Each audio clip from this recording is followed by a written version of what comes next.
All right, well, welcome everyone. My name is Arik Burakovsky and I manage the Russia and Eurasia Program here at the Fletcher School of Law and Diplomacy at Tufts University.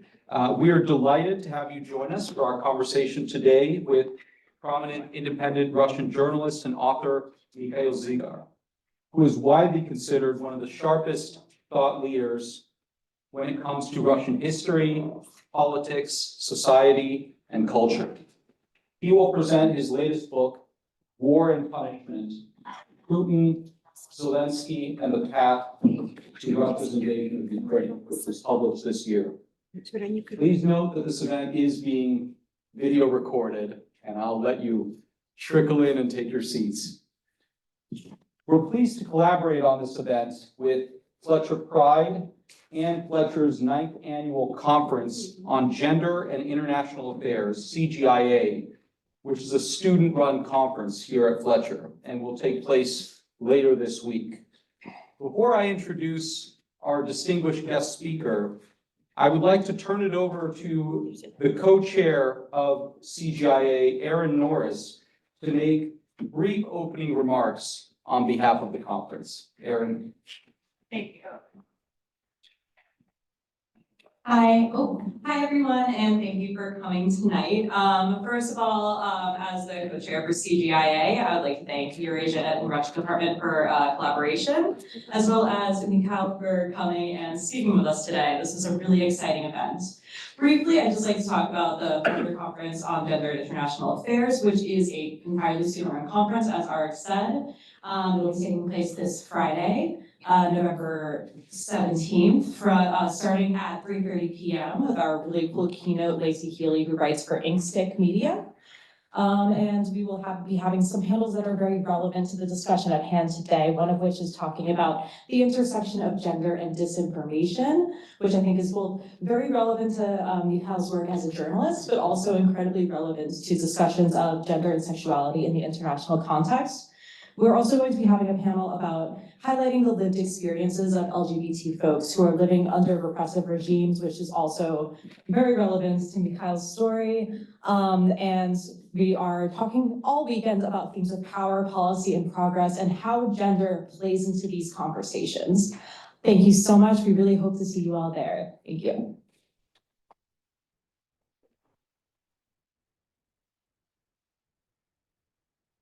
Thank you, Aaron. It is now my honor to introduce our distinguished guest speaker. Mikhail Zygar has been described by the New York Times as, quote, one of Russia's smartest and best sourced young journalists, end quote, and by Vice News as one of the last journalists in Russia. He was a war correspondent for the business daily Kommersant, worked as political editor and deputy editor-in-chief of Newsweek Russia from 2009 to 2010, and was then founding editor-in-chief of Dozhd, or TV Rain, an independent Russian television channel from 2010 to 2015. He won an International Press Freedom Award in 2014. He is the author of All the Kremlin's Men, 2016, and The Empire Must Die, 2017, both of which have received multiple accolades. On February 24th, 2022, the day Russia began its invasion of Ukraine, he launched a Facebook petition condemning the war and left Moscow 2 days later. He spent the past 20 months living in Berlin and recently moved to New York. His new book, War and Punishment, published this year, explores Russian myths about Ukraine, the history of Russia's oppression of Ukraine, and the causes and consequences of the war. The book is based on his extensive research on both Russian and Ukrainian historiography and literature, as well as dozens of interviews he conducted over the last 2 decades with politicians, journalists, clergy, academics, oligarchs, and other prominent figures from Russia, Ukraine, Poland, Georgia, the United States, and other countries. Mikhail will give a short presentation about the book. I will then ask him several questions, and then we will turn it over to the audience for questions. So, Mikhail, please, you have the floor.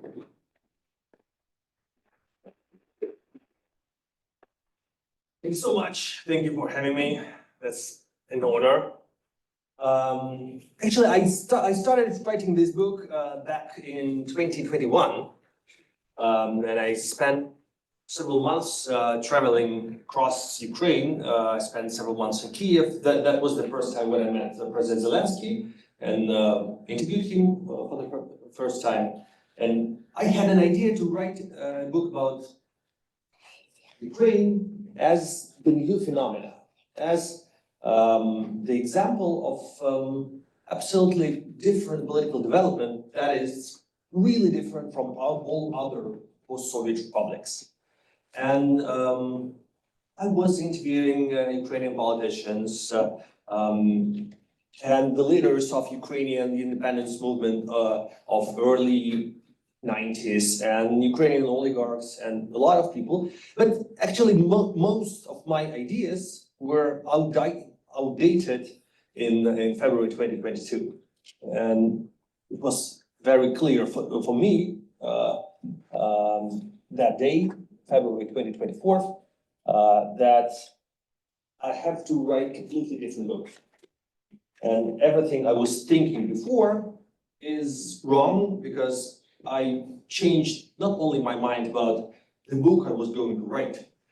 I started thinking in a completely different way about Russia, about Russian history, about Russian contemporary history and its relationships with Ukraine, about Russian historical narrative as such, about all the traditional versions of Russian history we used to have, we used to discuss, and we used to study in schools and universities.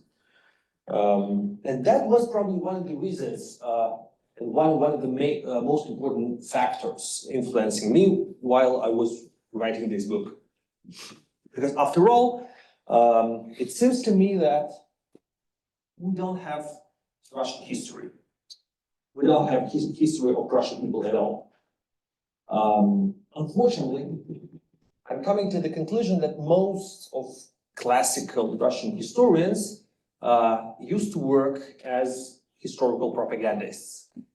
We know Mikhail Zygar, who is considered to be the father of Russian historiography, and his official position was the official historiographer of Russian emperor. He was working directly for Alexander I, and his mission was not to write the history of Russian people. His mission was to explain that Russian historical narrative was very lineal, and the main goal of all previous Russian history was to become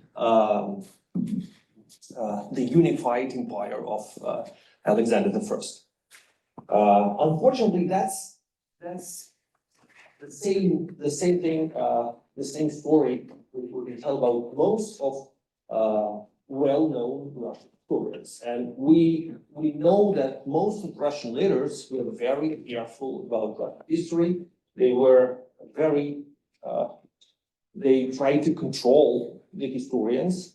And it didn't happen only with Alexander I. It happened. The same happened with Peter I and Feofan Prokopovich as the official historian in his court. The same thing happened with Ivan the Terrible, who was correcting and rewriting the ancient chronicles to change his wrong history. The same thing happened with Joseph Stalin, who manually corrected the history of Communist Party. And for example, Soviet historian academician Grekov, who created the current version of the history of Kievan Rus, was practically working for Joseph Stalin. And I don't need to comment about what's happening right now, how Vladimir Putin is obsessed with history, what kind of his own version of history is written by Minister of Culture Vladimir Medinsky, who's also known as Putin's ghostwriter and who has written most of recent Putin's articles on history, including on the Ukrainian history. So analyzing that and trying to understand how that invasion was possible and what is my responsibility, what is our responsibility, I came to very clear answer. I cannot speculate about collective guilt, but I know for sure about my personal guilt and my personal responsibility as Russian author, as Russian journalist and historian. I know very well that definitely I have to take the blame for being blind for so many years and for not paying attention to all those topics which seem to me that important right now.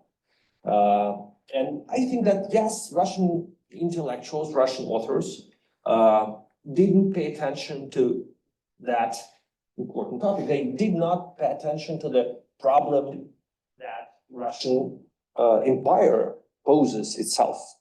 After 1991, there was a lot of effort of Russian writers and historians to dismantle the Soviet historical narrative, to investigate the crimes of Stalinism and Bolshevism.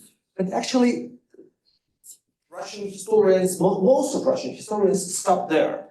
And the idea of Russian Empire as a bigger threat to the Russian people and to other peoples oppressed by the Russian Empire, that conversation has never started.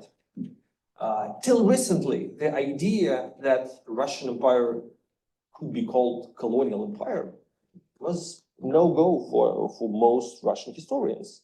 And even more, Russian historians would start arguing and telling, no, colonies are the territories beyond the ocean. Like British Empire had its own colonies, and we didn't have any.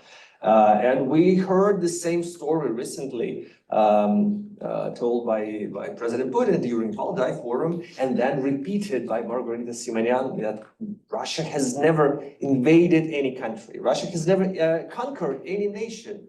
We were only helping our peoples.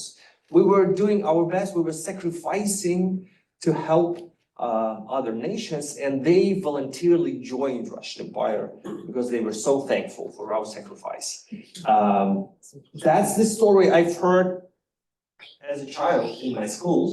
That's the story that keeps on being told, and I'm sure President Putin believes that. He's got his very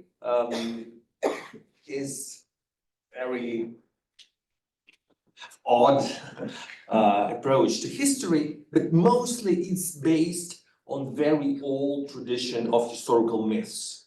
And that's one of the most important topic of my books. I'm telling the 7 most important historical myths about Russia and Ukraine.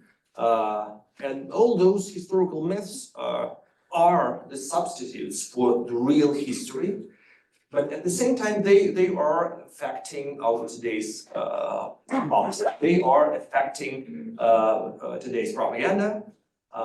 They are affecting the way how today's people of Russia approach the war,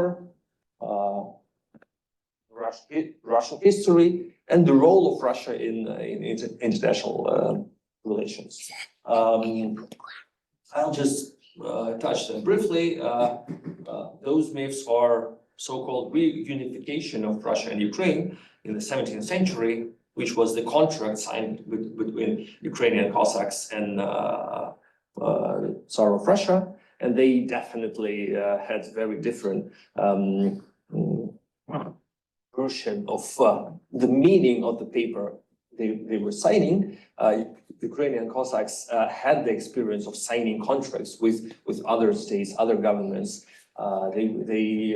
They signed before that the contract with French Cardinal Mazarin while they were fighting on the side of France during the 30 years war in Europe. But for Moscow Tsar, that contract was pledge of loyalty and nothing else. Another very important myth that is still alive is the myth of the eternal betrayal of Ukrainians, myth of Ivan Mazepa. Myth which was codified by Alexander Pushkin in his poem Poltava. And if we read that poem today, knowing what's happening right now in Ukraine, we cannot stand the impression that it's a propagandist poem. It's and I'm sure that Pushkin knew that, and the fact that he has written a Bronze Horseman, completely different poem later with completely different estimate of Peter the Great, shows that he was probably ashamed of Poltava as well. The next myth is the myth about Catherine the Great and her role in establishing Russian cities and discovering Novorossiya as if no one lived there. Another important myth is the myth of Ukrainian language that does not exist, many people believe. And it's very important and interesting to know the stories of Nikolai Gogol, for example, a Ukrainian speaking young man who came to St. Petersburg and who needed to write only in English, only in Russian, because that was the only possibility for any Ukrainian to be promoted, to become someone, to get the audience, to get the position in St. Petersburg of 19th century. And on the other hand, we have an example of Taras Shevchenko, the first great representative of Ukrainian culture, who decided not to do that, not to become Russified, not to abandon his Ukrainian background. Another important myth is bizarre Putin's idea that Ukraine was invented by Lenin, and it's really not very well known in Russia, at least, what was happening in Ukraine after the Bolshevik Revolution of 1917. Holodomor is a very important polarizing issue, and it's really weird that for many Russian authors, the argument is that other nations suffered as well. There was famine in Kazakhstan and there was famine in Russia. That's why you shouldn't call Holodomor pre-orchestrated, organized famine. But actually, if we read any letters or telegrams sent by Stalin from Sochi to Moscow in 32-33, we would see that it was organized, it was pre-orchestrated, and it was addressed not only against Ukrainian people, it was addressed against Ukrainian political elite and cultural elite. And executed renaissance of Ukrainian culture is another phase of that policy that proves that it was very well organized attempt to destroy Ukrainian culture. And then the final myth about Stepan Bandera.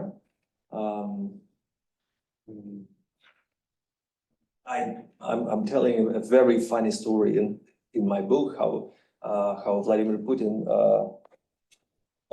learned the name of Stepan Bandera for the first time. That was when he was very young. And he had a favorite author. He loved spy novels about Stirlitz. I guess some of you have heard this name. So yeah, Putin's favorite writer was Yulian Semyonov, the most popular novelist in the Soviet Union, the author of series of novels about Stirlitz. The most famous is the 17 Moments of Spring, which was turned into a series, but he had another novels in this series. So after 17 Moments of Spring, Yulian Simonov wrote another one, which was called the Third Card. And that was the story about the battle between Stirlitz and Stepan Bandera. And Bandera was the main villain of that story, and it's remarkable to notice that almost everything we hear from Dmitry Kiselov or Vladimir Solovyov or from any Russian propagandist, it looks like they are quoting Yulian Simonov. They are just reading from that fictional novel. But obviously, we know that the knowledge we get in our childhood, in our youth, is very important. So yeah, definitely, Vladimir Putin knows it by heart from his young years. Who was Stepan Bandera? He was the villain. He was the main enemy of his beloved Stirlitz. So yeah, but all those historical myths are on part of this book. Another very important part is how all those myths are being used right now, how they are being used by Russian propagandists, how they were used by Russian politicians and Ukrainian politicians during the last 30 years, and how Ukrainian society was transforming, how Ukrainian self-identification was changing. I follow the personal story of Vladimir Zelensky from the moment when he was just not even a stand-up comedian, from the moment when he was a student playing KVN, the most popular TV show on Soviet television, on Russian television, and how his humor was changing, how the way people joked was changing during all of those years, and it shows how the attitude of Ukrainians to themselves, to their nation, to their culture was changing during all those years. And actually, the behavior of Vladimir Zelensky also reflects that transformation. The fact that, for example, being one of the most popular TV stars in Russia, he anyway decided to move from Moscow to Kiev in 2003 because he felt that it was the right thing to do. And approximately, we understand that that's the same historical period when the whole Ukrainian society started realizing that they don't want to be post-Soviet nation. They don't want to be Russian colony. Orange Revolution was the symbol of that transformation. So I hope that this book will find its audience among the international readers as well as Russian readers. I think that it's going to be quite a scandal among Russians, but I do think that the conversation like that is really needed. It needs to be started. It's very hard for any society, for any empire to reconsider its past, to reconsider its role. It's a very painful conversation. We know that different empires started that conversation. British Empire started its attempt to reconsider their history more than 100 years ago.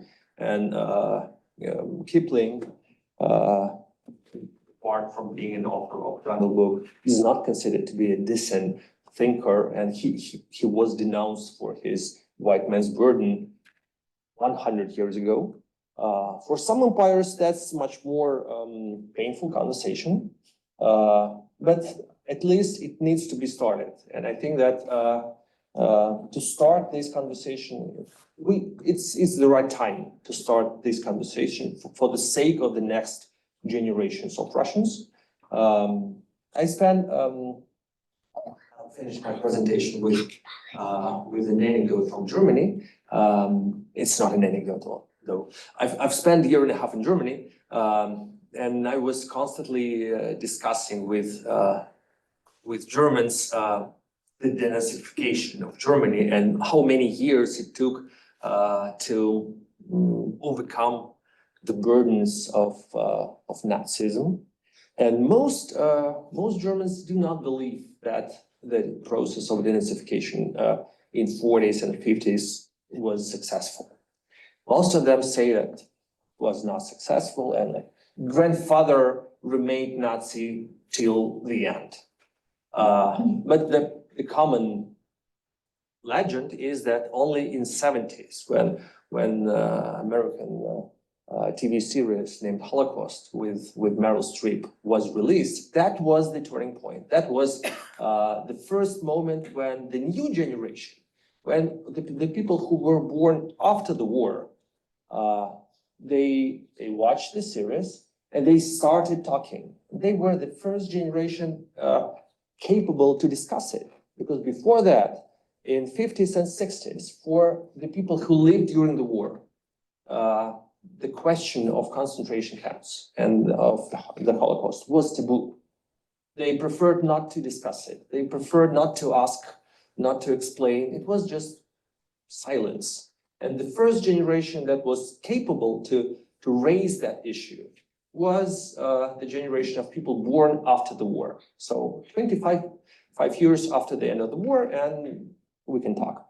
So I hope that in 25 years after the end of this war, and it's not over yet, but when it's going to be over, in 25 years, probably we'll see some seeds, hopefully. Thank you for your attention. I'll be happy to continue the conversation with you.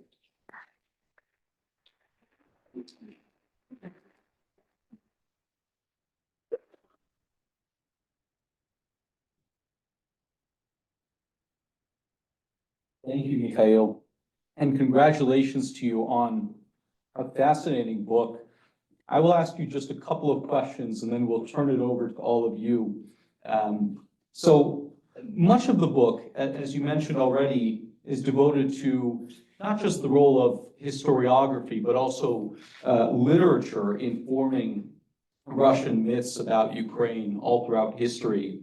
You've already mentioned Pushkin and Gogol, but also you mentioned in the book Mikhail Bulgakov and Alexander Solzhenitsyn and many other Russian authors. Most strikingly, you share Dostoevsky too. You share the incident of the renowned Russian Jewish American poet Joseph Brodsky, who's often recognized as a Soviet dissident, expressing antipathy toward the establishment of an independent Ukraine in 1991, where he uses angry and insulting words to express his beliefs about the breach between the Russian and Ukrainian peoples. Which was startling to me when I first read it. You write that while Brodsky hates the empire he was born into, it is nonetheless a part of him.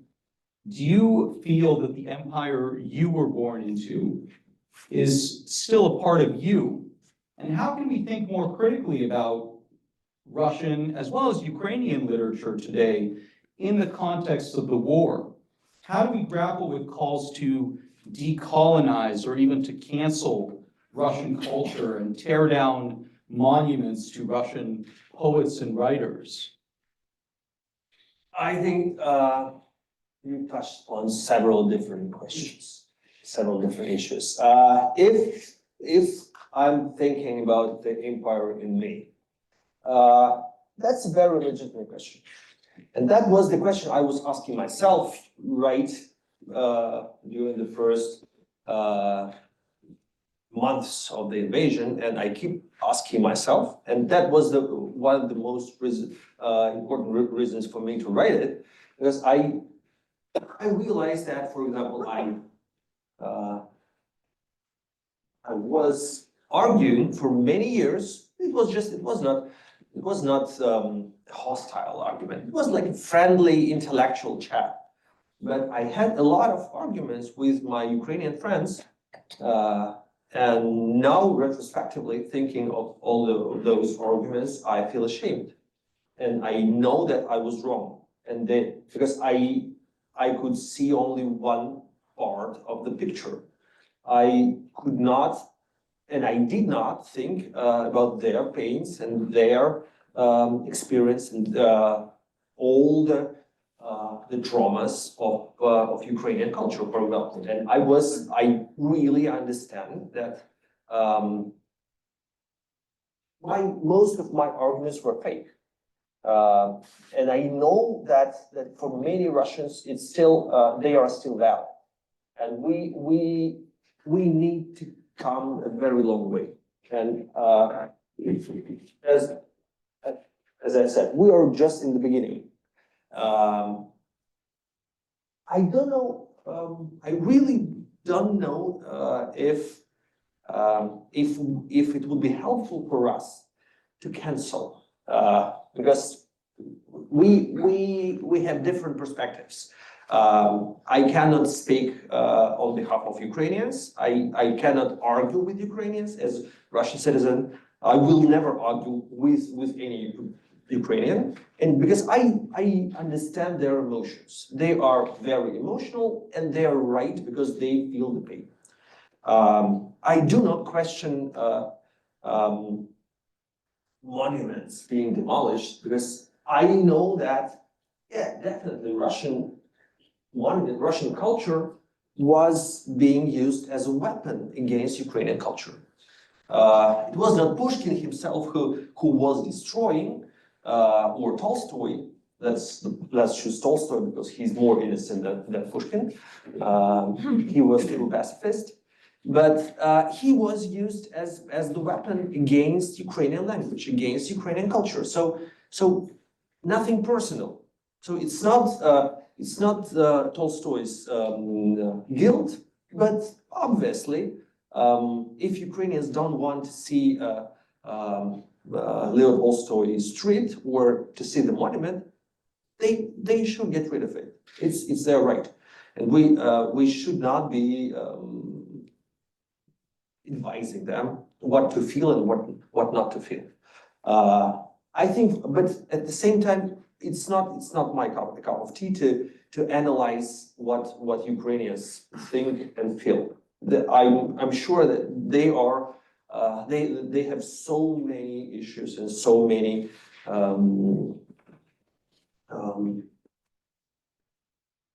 different things to think of. At the same time, I think that's my mission. That's my prior mission when I write this book, is to deal with Russian people, because we'll have Russian people anyway. After Putin dies, there's going to be Russia and Russian people. So I still feel responsible for the Russian people. Even though I live in New York, I'm still Russian author. I still have to try to think about what future generations of Russian would read, how they would approach our history or our contemporary political situation. So I need to try to help them. I need to try to the word enlighten seemed to be too arrogant for me, but probably we need to do that. We need to to make several painful manipulations with ourselves.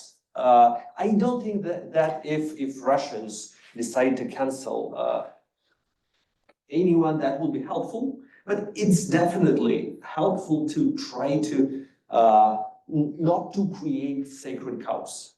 It's really important not to pretend that the heroes we used to adore or glorify are saints. We have to watch at them from different perspectives, from different angles. We do not have to pretend that that Dostoevsky has always been only great humanist and Christian philosopher. He was the person who wanted Constantinople to be Russian. He wanted a lot of different things. He was Russian nationalist. Diary of a Writer is a very controversial book. It's not even a book. It's his blog. Yeah, let's be frank. He was a blogger.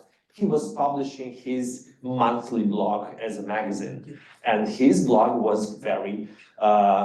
It could be considered fascist sometimes. We need to discuss it. We don't need to conceal that. We should read Solzhenitsyn. We should and discuss his legacy, as it was discussed by his compatriots, as it was discussed by Sakharov and by other his readers. We don't have to be picky. We don't have to lie to ourselves. It's very helpful. It's very the more honest we are with our memories and with our history, the better. So I think that's the way I would choose for myself. Please, that's why I'm speaking. I'm always speaking about my personal guilt and my personal responsibility, because I'm not in a position to talk about collective punishment or whatever. So speaking of your personal mission, so to speak, to enlighten Russians, you write a lot in the book about important but controversial figures who struggle for the freedom of Ukraine as a nation and also for the Ukrainian language. You already mentioned Ivan Mazepa, but also Semyon Petlura, you mentioned Bandera, Mikhail Hrushevsky, the famous historian and later politician, and they faced tremendous repression within the Russian Empire and the Soviet Union. What do you think you've learned from their trials and tribulations and from their liberation movements while writing the book, given your journey as an independent journalist and a strong voice for the Russian LGBTQ community? How do you see your struggle for liberation from both Russian chauvinism and homophobia? And are there any parallels between them? Oh, that was very complicated question. You know, I never considered myself to be an, unfortunately maybe, but I didn't have time to be a fighter for the rights of LGBT community, unfortunately. Being a gay person never made me to be an activist, because I don't think that any gay person should be LGBT activist. But nonetheless, I think you're very visible in Russian society, and they see you as a role model. Yeah, if I could generalize your question, if we compare different generations of dissidents or different traditions of people oppressed by Russian Empire in 19th century, you started with Mazepa in 18th century, 19th century, 20th century, 21st century, we are very different, definitely, and it's very hard to like. Actually, I'm always writing books trying to make the historical figures closer. That's why I'm always writing in the present tense, not to show that those people are very close. They are just like us. They have the same feelings, the same weaknesses. They are not made of bronze, or they are not wax figures. They are real. They are just like us. But it's hard. It's very hard for Russian journalists of 21st century. It's very easy for Russian journalists of 21st century to realize that the dissidents, the Soviet dissidents were in a very different position. And we, as I write, I write about the dialogue between Sakharov and Vasil Stus. And it's very clear that they were in a very different position. And Vasil Stus complains to Sakharov that he feels that Ukrainian dissidents feel like second-class citizens because they are not respected by Russian dissidents. And it's very clear when we read a lot about that. We see that the situation is very different. And right now it's very different for activists who live in Moscow and for activists who live in distant provinces. Sometimes it's, yeah, this difference on one hand, I wanted to say that there are advantages and disadvantages, but yeah, actually we still, for example, we still have Russian media. We still have independent Russian media in Russia, and we know a lot about what's happening in Russia. Like all the famous, the most popular Russian media in exile have to rely on little local websites which exist in Novosibirsk and Tomsk and Nizhny Novgorod and Voronezh and St. Petersburg, because they are there, they exist, and people, a lot of people are working and they cannot afford writing about the war, but they can write about the local corruption, they can write about their local activists, they can write about Wagner group veterans murdering their families. We have a lot of information thanks to all those people. So even now, even in Russia today, when there is a reputation of the country that everyone has left. No, we know it's not true. Even after everyone has left, everyone has stayed. So we have read the latest interview of the propagandist head of the state-owned survey agency, Tsiom, a guy named Valery Fedorov, who's not trusted at all, who has never been trusted because he is paid by the Kremlin administration. But he gives an interview and he says that according to his estimates, around 10% of Russians support the war, 20% openly denounce it, and the rest are, they try to pretend that nothing is happening because they are not ready to question anything Putin does. So they are not there.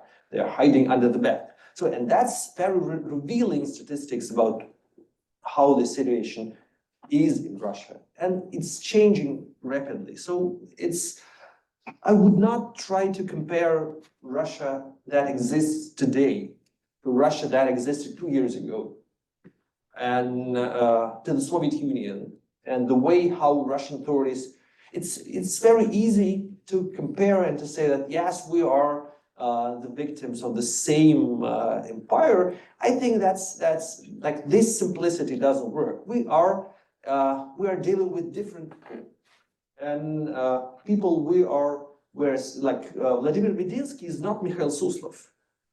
Mikhail Suslov didn't have a yacht. There is a difference. He tried to be Suslov, but he cannot, because unfortunately, like I've never thought I would say that about Suslov, but Suslov really believed. He was much more sincere than Medinsky or Putin. So, and then Brezhnev was a very cynical person, but you know, he can hold Putin's beer. But nonetheless, I think the space for independent media in Russia is closing, and Medinsky and others have introduced a new history book for Russian schools that is very much meant to indoctrinate children with Russian imperialist perspectives on history. And so I wonder if this is very much an uphill battle for you, and if there's any chance at all for a kind of reconciliation with Russia in the long term. We have so many Russian journalists who have left in the last year and a half. These displaced journalists, do they have any prospect of breaking through the media censorship and reaching hearts and minds within Russia? You know, we still have some possibility to get through. We still have YouTube that is not blocked. We still have, like, for example, my business partners, my co-publishers of this book in Russian are Medusa, and we published it together. And our idea is to use Medusa's application as some kind of bulletproof Kindle, because Medusa's application is very widespread in Russia, more than 20, if I'm not mistaken, 20 million users, and it can bypass all the blockings. So we are going to publish this book and publish more books on their application for free. It's some kind of technologically advanced, some is not, but it's, yeah, we have that very technologically sophisticated, some is that. We don't have to write our books manually. We don't have to smuggle the books as people used to do in 19th century with Harrison's magazine. We have achieved some level of knowledge that helps us to communicate with the audience. And we know that we know for sure that the audience needs it. We have the statistics of all the independent media. We know that at least 20 million people are ready and are consuming that content of media in exile regularly. Is that enough? It's not enough. It's about the same amount of people as I've mentioned in the estimate of Mr. Fedorov. Almost 20% of the population, slightly less. But that's okay. That means that still that kind of information is needed. I can understand the psychology of the people who live in Russia and don't want to read it, don't want to watch it, because it's psychologically tough. It can be compared to the people who used to live in Soviet Union and were listening to Voice of America or Radio Liberty. It could be compared as if in Nazi Germany there were independent media, and people had a choice to read about the concentration camps and the number and the names of Jews killed today or this week. I guess a lot of people would prefer not to read about that. As we know that a lot of people didn't see the smoke. They didn't know that it was happening in Germany. It's really hard. It's really hard to live in the country knowing that your country is fascist. It's really easier not to torture yourself on a daily basis, but to pretend that, like, just to suppress that information. I think we know that we cannot reach a lot, but we still can reach another group of people, and it's very important. It's a very active, brave group of people who dare to torture themselves on a daily basis. So I think it's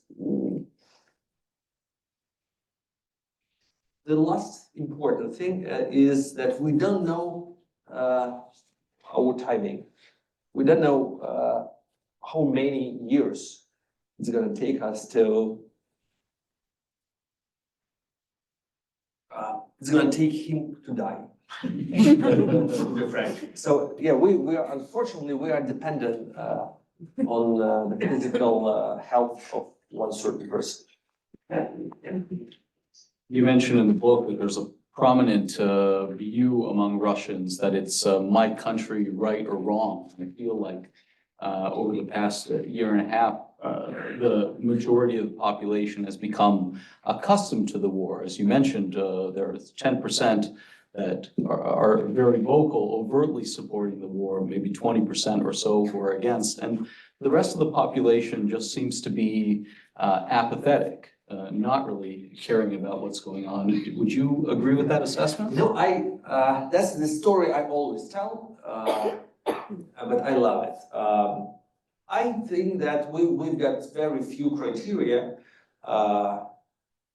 that could help us to evaluate the real psychological situation in any country or in Russia, because we have no reliable statistics, but we have the box office. Box office is a very reliable criteria because you cannot make people pay for the tickets. And the fact that Cheburashka is the record-breaking movie that is the most popular movie ever shown in Russian movie theaters, that shows a lot. And that record-breaking result was achieved this winter. If you don't know who's Cheburashka, I'll explain. There was a Soviet cartoon about the mythical creature. He's mixture of a Mickey Mouse and a bear, but with very large ears. So he is the character of the Soviet cartoon. As they do in Hollywood, there was a little cartoon about Little Mermaid, and now they have the movie about Little Mermaid. So the same scheme. They made a movie about Cheburashka. It's a nostalgic fairy tale, very nice one. For all the people, Cheburashka is the symbol of the childhood. What can we say about the country where everyone watches Cheburashka? Probably that, and in all the patriotic blockbusters fail. No one wants to watch patriotic blockbusters after the invasion of Ukraine started. I think that's a hint about the psychological situation. They want mom to hug them. They're so stressed. They are so confused. They're frightened. They want to hide under the bed. They want to be kids again. They don't want to be adults. They don't want to face this cruel reality. They don't want to hear about the war, about Putin, about anything. They don't want to be proud of their victories, of their country. No, they want Cheburashka. Like they are really stressed.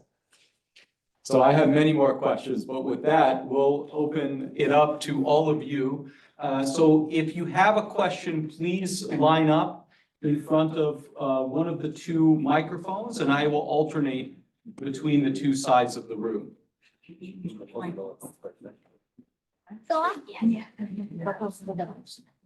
Please, go ahead. This side. So I wanted to ask, recently I heard from the Bali an opinion that to kind of destroy the empire from the inside, the thing that should be done is to create as many tension points as possible. And also recently we hold an event to support political prisoners in Russia, particularly anarchists in Kursk and Chita. And I was I learned about how many of them actually exist. And unfortunately, all of them instantly end up in prison after their attempts to take action. And I don't know, I was just wondering, because also I heard opinion from Dmitry Bykov about that, his opinion about probably Russians are not good in violent revolutions or in some things like that to overthrow the regime, but they are good in partisan movements or just coups. And I was wondering, what is your opinion on that? And I don't know whether it is just an attempt to justify unwillingness to bring the regime to the end by like civilized trial rather than massacre, or is it really just like on like fair observation of Russian? Thank you. I don't believe in national character, and I don't believe in, I don't believe in astrology. I don't believe that nations could have their destiny. I don't believe that there are nations doomed to be democratic or doomed to be dictatorship. Tell that to Koreans, please. So I don't think that Russians are not particularly good in making a velvet revolution, but anyone can make a coup. We saw it a lot of times. I can tell you why the revolution is not possible in Russia today, using old Lenin's terms. I don't know if you have read Lenin, but Lenin was writing that the driving force of the revolution is the working class, because working class has nothing to lose except for its chains. So the problem with Russia today is that Russia is a very capitalist country, and the most, I would say, the majority of active population of Russia is the bourgeoisie. People have a lot to lose. The last 20 years happen to be the most prosperous years in Russia ever, due to high oil prices. But a lot of people have a lot to lose. They finally found a way to enjoy their lives. They have salaries, apartments, cars, a lot. They actually, that's why, by the way, they don't need the painkiller called patriotism. That's the unique situation when they don't have that feeling that they need to be proud of their nation. Because actually, national pride is a painkiller used when the person or the people are very miserable, when they cannot be proud of their personal success, of their family, of their dog, of work. Like you don't have anything in your life, and the only thing that can keep you alive is pride for your great country. That's a painkiller. Unfortunately or fortunately, I don't know, but Russian population now is okay. They're really, a lot of people, and I'm not speaking about everyone, I'm speaking about, I don't know, 70%, maybe less. A lot of people don't want to lose that.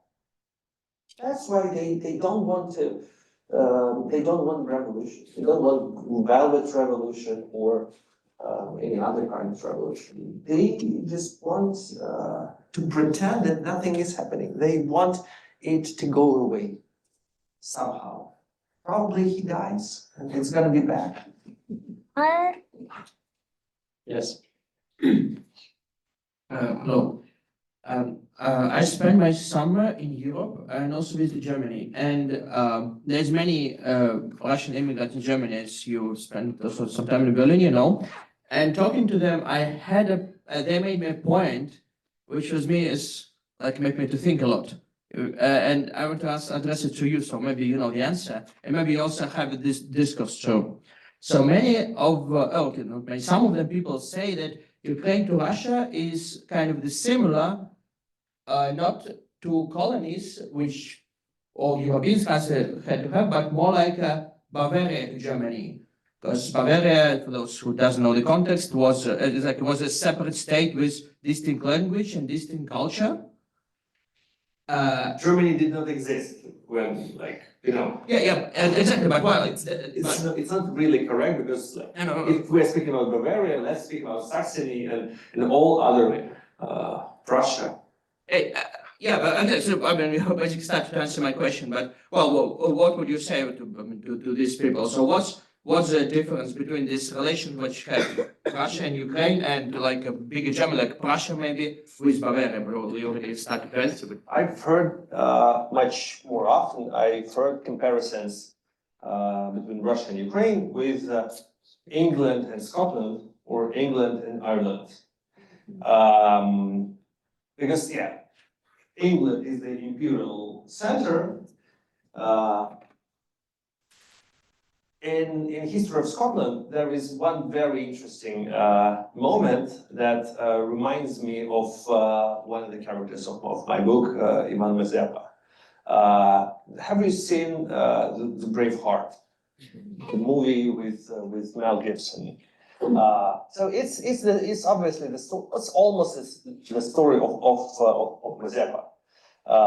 Especially not the main character is Will Wallace, who is the enemy of England. But there is another character, Robert Bruce, who is in the beginning of the movie, he's loyal to the King of England, and then he understands that he was wrong, and he betrays the King of England, and he starts fighting for the Scots, and he becomes the great King of Scots.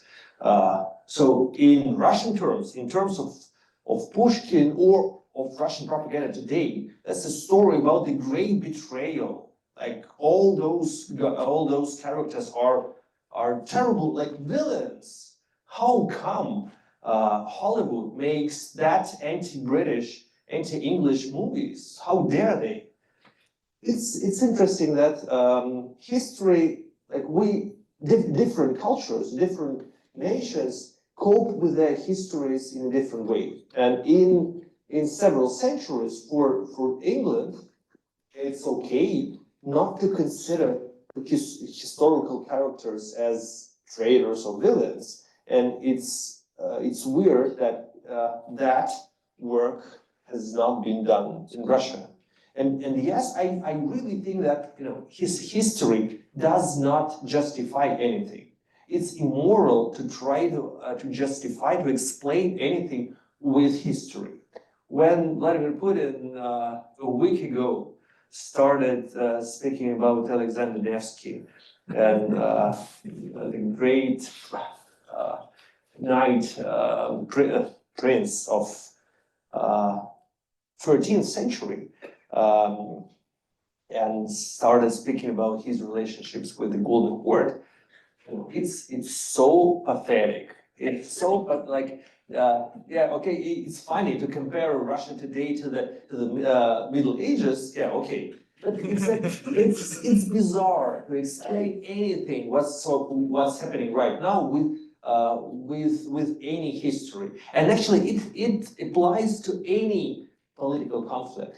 Yes, it's immoral to use history to explain the current massacres. We know that Russia is not the only example. It's used in other parts of the world, including Middle East. So yeah, I think it's always wrong when you hear people explaining the necessity to kill people with some historical precedent. Quick clarification to this question. Very quickly, you try to get to as many Yeah, questions. absolutely. So okay, nothing justifies this war. Nothing justifies killing people. Just said it. But my question was like, so in your example, would you think of a relationship of England and Scotland as a colony and metropolitan relationship, and what's similar to Russia and Ukraine, or we should think of another model? You should ask Scottish people. Okay. I know a lot of people in Scotland who want Scotland to be independent. Yeah. Thank you. Yes. Well, Mikhail, thank you so much for coming here and thank you for this great work. And you're the third Russian I know who would say imperialism as a way to describe Russia, but would not be angry about it. So I think it's a great step forward here. So I know a good number of liberals and anti-war Russians who do not accept the idea of imperialism or Russia as an empire till today. And this raises question, how can we shorten those 25 years that you mentioned, like Germany took to accept the crimes during the World War II? So those 25 years, that is just a number. You gave as an example, would not give birth to another Putin, would not give birth to another war, crimes that Russia could give birth again. So how do we get people to realize this, starting from diaspora, starting from liberals, anti-war people, and then get to the rest of society? Thank you. I don't have the answer. It seems to me that sometimes, as the time passes, a lot of things become clearer. As far as I know, no bloody aggressive war has become the glorious crusade after it was over. So normally, people could be illusional during the war, but after it's over, they tend to become more sober. After people, no matter how the person looks like or is considered to be, when he's alive, he or she is alive. When the person is dead, everything becomes clearer about him or her. So I think that as the time passes, I'm sure that most Russians would acknowledge the fact that this war was brutal aggression. And I think that it's going to be hard. But yes, a lot of Russians would accept the fact that Russia is an empire. Actually, Russian propaganda uses this word. They proudly use this word. They say that Russia should be an empire, and like that's the only way for Russians to survive.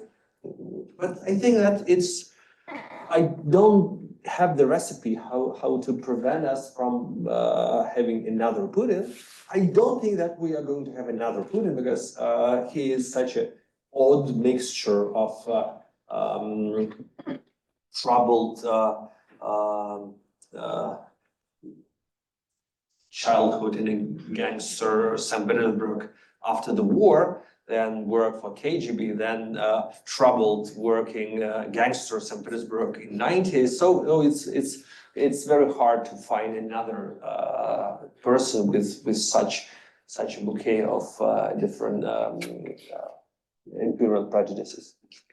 Oh, thank you. But Ukrainian concern has been more about Yeltsin as well, the way Yeltsin shooting Ukraine. So there will be always an argument that Putin is not necessary. But no worries, it's a long conversation about this.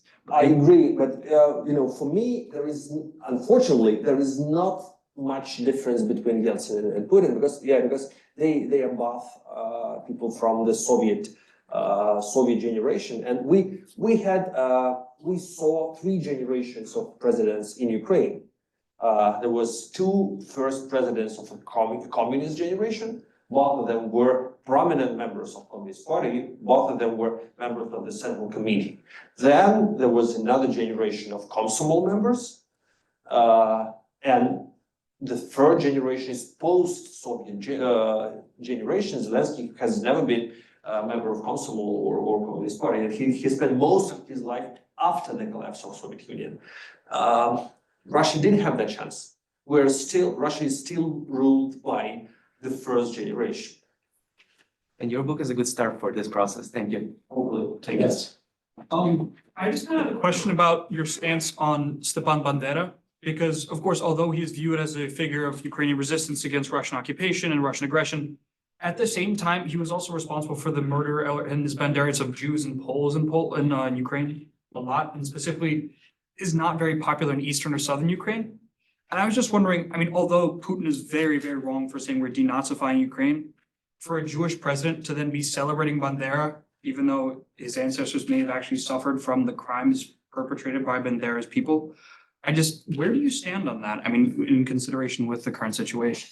No, I may sound more cautious than I should, but I will be very cautious in answering that question. I'm not a Ukrainian historian. I have no moral right to judge about Ukrainians. And I wrote this book about Russia as a Russian author, and I got that comparison. It's like a detective story written through the eyes of the murderer. So I have to focus on Russian policy towards Ukraine. That's not my field to judge. I do not conceal the fact that that Bandera is blamed for atrocities against Jews and Poles, but it's not the focus of my work. Okay, no, I mean, if there's any chance I get, I guess, like a more concrete stance on like, where do you, I mean, yes, he's divisive, but do you think the role that he's being portrayed in now in Ukrainian society is more of a positive, or is it, I mean, because after all, when you mentioned the sins of the Russian past in Ukraine, you mentioned the countless Russian sins of the past. I feel like by that logic, wouldn't one also be able to look at, you know, I guess everybody's sins of their fathers? I mean, how, like, I guess. In general, I think that would be helpful. I'm not to teach Ukrainians what to do. I think from what I've seen, the last time I was in Ukraine was December 2021. I think that the popularity and the influence of Bandera in Ukrainian society is greatly exaggerated by the propaganda. I haven't been a witness of public glorification of Bandera. Never ever. I've spent a lot of time there. I know, I definitely know that Ukrainian historical mythology was a very interesting construct. And I would say that probably the most important part of historical mythology of Ukraine was based on the Zaporizhian coast. All the stories about Zaporizhian Cossacks were the basement for the self-identification of Ukrainian nation, and that was I think the example of very positive mythology, because that was like semi-democratic state, although it was like military state, but it was a democracy, and that mythology helped Ukrainians a lot after Russian aggression. Because at the same time, Russia has always had, or during the last years even more, had the mythology of great leader and great Russian empire, and that mythology brought us to the aggression against Ukraine. So, but I have never been a witness of any real of Bandera being used as a moral example in Ukraine. And if you read the book, I think Mikhail gives a fairly even-handed treatment of Bandera and I think shows the full picture. But you're right, there's no judgment necessarily about his role in Ukrainian society And today. it's very fascinating, I guess, that Banderites existed even before Bandera, because there has always been a term used by Russian propaganda for Ukrainian nationalists, because before Bandera, they were called Petlurites because of Simon Petlura, and before that they were called Mazepites after Ivan Mazepa. So it was always very clear. Thank you.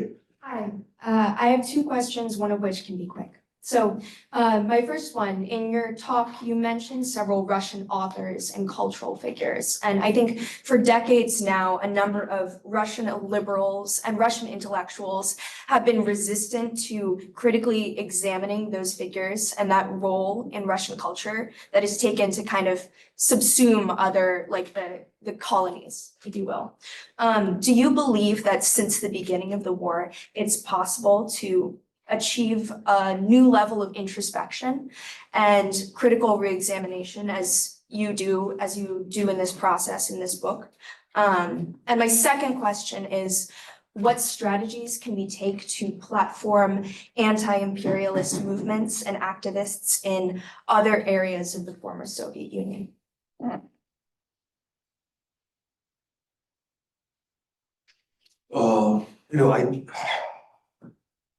Let me start from the second question, because I don't know how to answer the first one. Or no, let me start with the first one. I hope it's possible. I don't see any other option. I recently I had a very interesting experience. I joined the club of history school teachers from Russian regions, and I recently talked to them about how their lives changed after the introduction of Medinsky's textbook, and how they teach in this situation, what they explain to the kids. And it seems to me that, they cannot tell for everyone. They do not represent the majority, but probably they represent a lot of people. It seems to me that the young generation is not that stupid as they are supposed to be. At least they don't want to watch television. So they are not targeted by the brainwashing. So I guess they will be the first ones ready to reanalyze, to revise their approach to the classics of Russian literature or Russian history. I think the new ethical norms, they are being spread through the TikTok or Netflix series or anime, and so I think they're going to be fine somehow. I don't know how, but speaking about the former the post-Soviet republics, I think the fact of the Russian invasion of Ukraine has changed a lot for everyone. And even those republics who have never publicly discussed the topic of Russian colonialism have started doing that.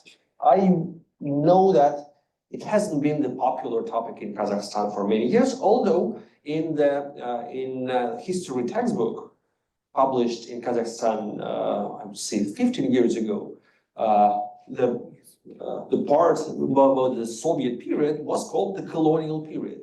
So they use that term for decades. But the last time I was in Kazakhstan this year, and I had a lot of conversations with the historians, the atmosphere has changed. The atmosphere in the society has changed a lot. It's difficult for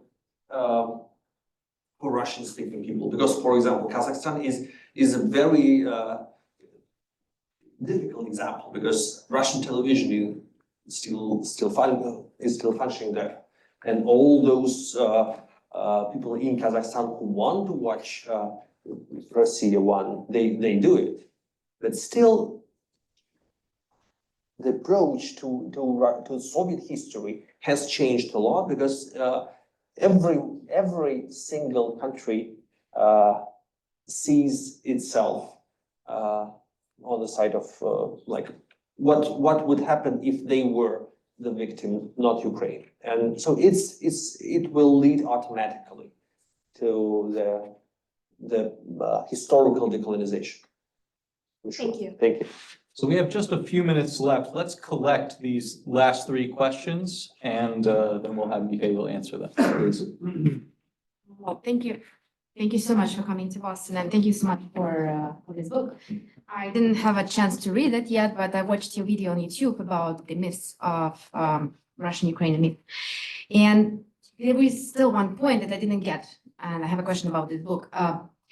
What's the nature of those myths? How it appeared? Because frankly speaking, I was studied in school in mid-90s.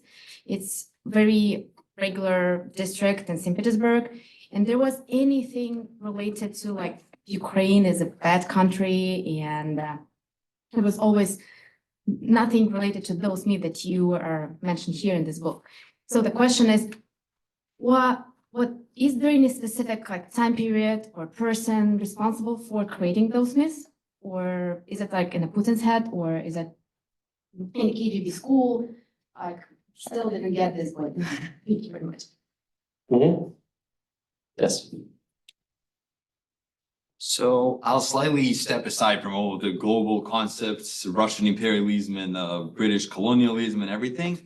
And let's say switch to events happening here at Tufts and I think in many other universities. So I'll start with a super short story.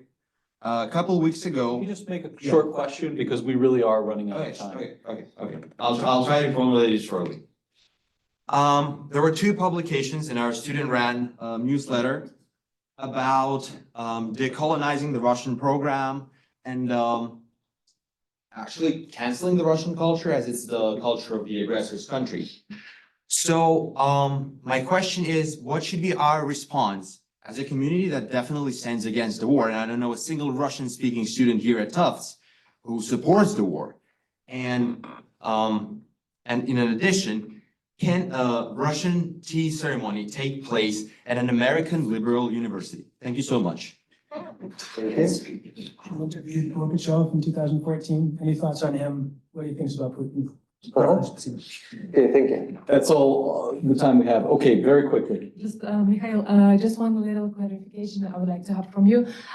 You were saying about like the people there, like usually proud of the country as a whole if they have nothing like other to be proud of. But like I feel like you said 70% of people they have a lot to lose. But isn't it mostly like in the big cities like in Moscow where people 70% has a lot to lose, but for the rest of the country, of the small cities and everything, I feel like why they don't do anything, that now they have this, exactly as you said, that they have this proudness of the country as a big and whole because they have nothing else. I mean, like the country in general is poor, like if we go out of Moscow or St. Petersburg or bigger cities. So in this, I'm not Thank you for sure. the question. You're right, and I think that it's a mixture. I was speaking about Russian bourgeoisie, and I don't think that it exists only in Moscow and St. Petersburg. I think it exists in most big cities, like in Nizhny Novgorod or in Kazakhstan. It's important, but yes, we know that there are a lot of regions which are very poor.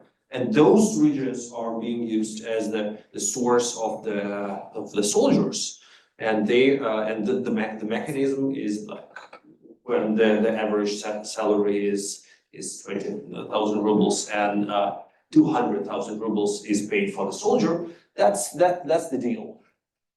You are going to die, but your family gets a lot of money. For some people, for those people, it's money they die for, not the national pride. So still, yes, I do believe you are right that for those people who have nothing, it's very important to be proud of your country. But even last year, we haven't heard of the long lines of potential volunteers who wanted to give their lives for the sake of their country or Putin. That's why we have seen Prigozhin recruiting prisoners, because there were no people who were so proud of the Russian Empire that they were willing to die. Now they die for money. So I guess you're right, but still, in some way, Russia is more capitalist country, and Russians are maybe a bit more cynical than they used to be when Soviet people used to be.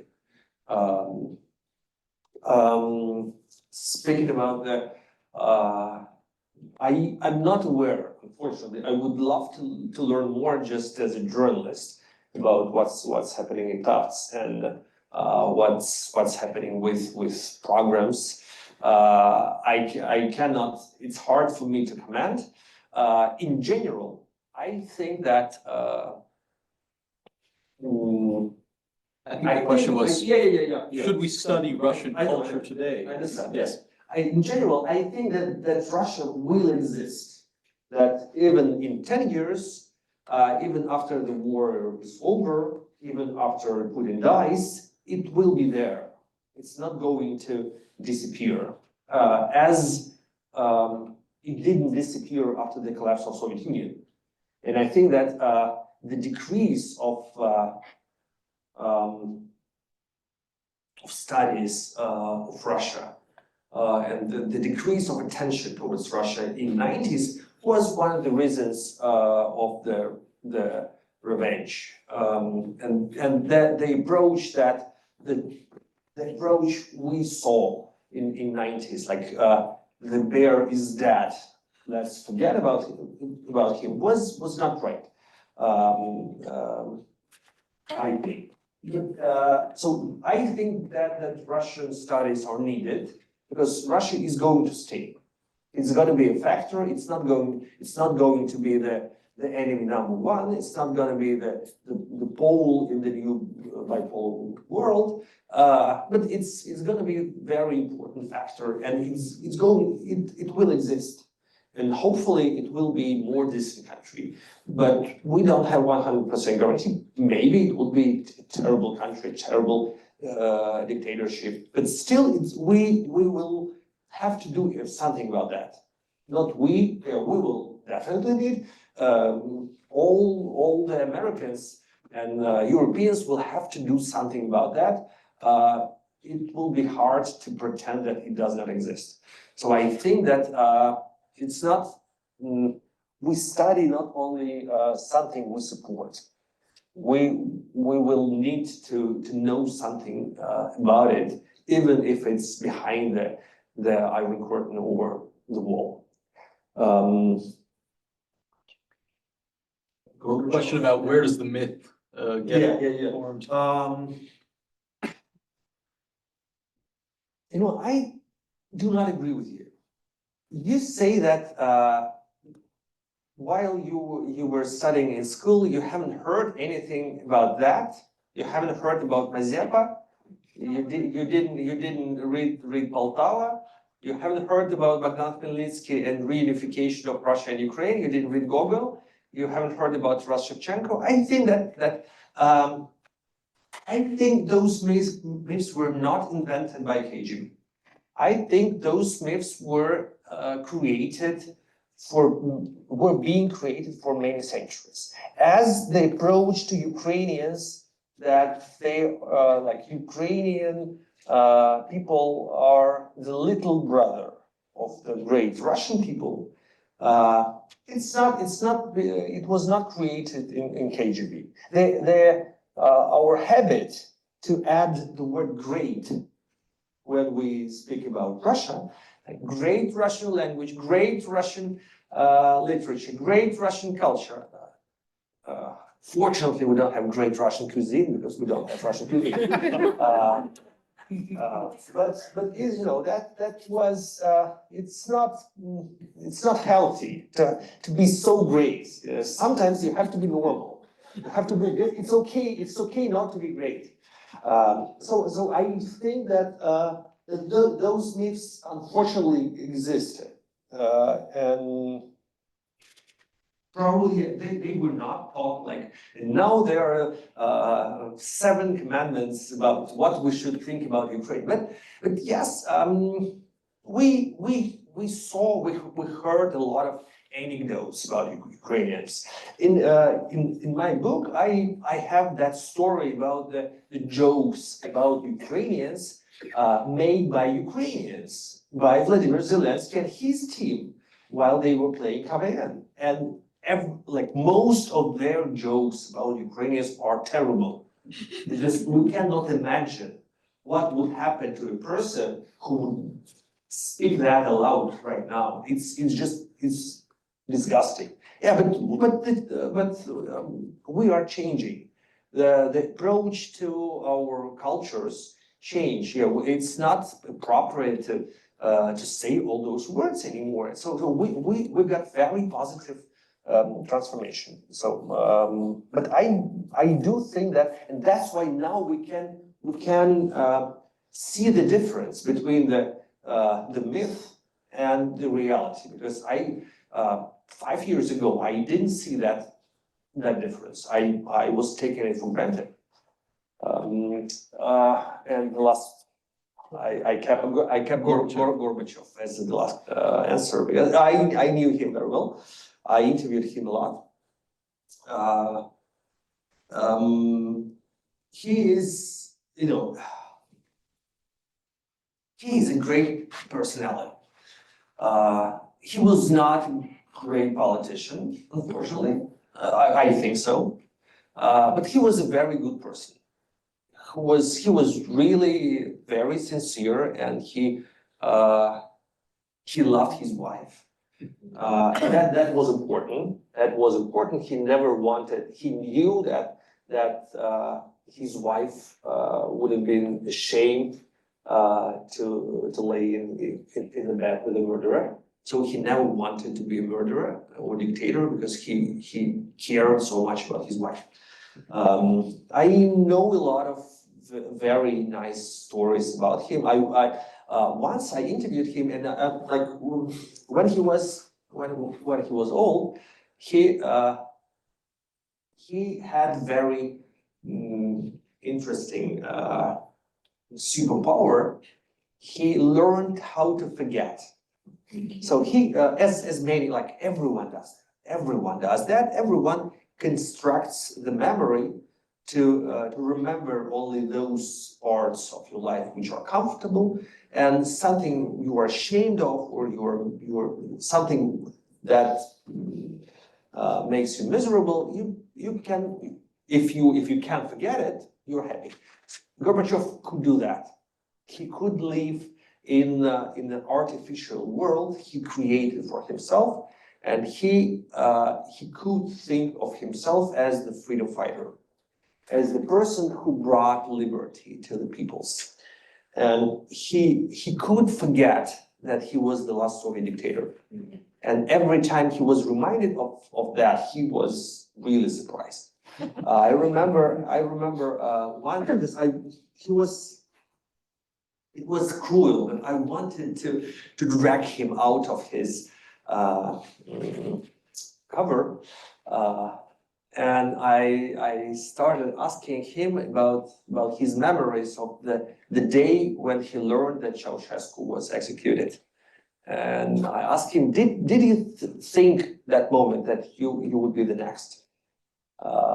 And that was amazing, because he did not remember that, and it was really painful to see him because he was really astonished. He did not consider himself to be the Soviet dictator.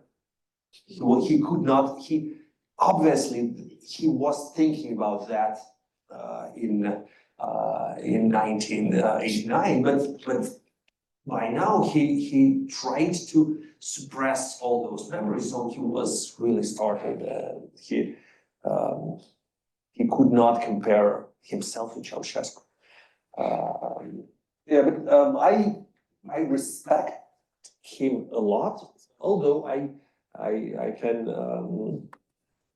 say once again that unfortunately he was not a great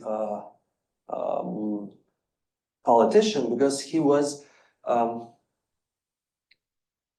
the only reason why he became the leader of the Soviet Union was that he never planned to be. He didn't have any political ambitions, and he didn't show any political ambitions, and he didn't have any strategy. And that was the reason why he was trusted and tolerated, and because everyone, all those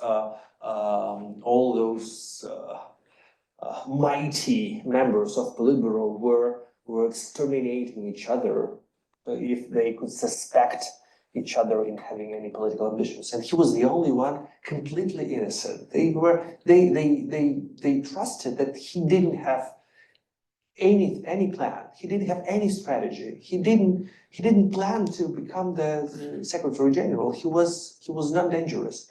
He was like young Pope. They didn't know what to expect, because he didn't know what to expect. And the moment when he started thinking about the strategy was the moment when he was elected, and he was a good person. But unfortunately, he was not prepared. He didn't have a strategy before. He had very good advisors like Alexander Nikolaevich Yakovlev, but that was not enough. And in the book, you mentioned, of course, that he was selected precisely because he was seen as weak. He was kind of a compromise candidate. Mikhail, thank you so much for sharing your book with us and Thank you. the world. And,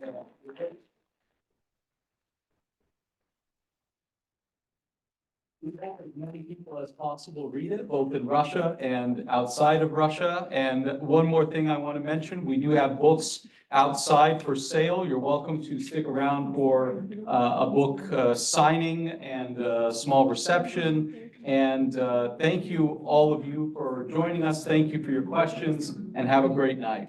Thank you again. Thank you.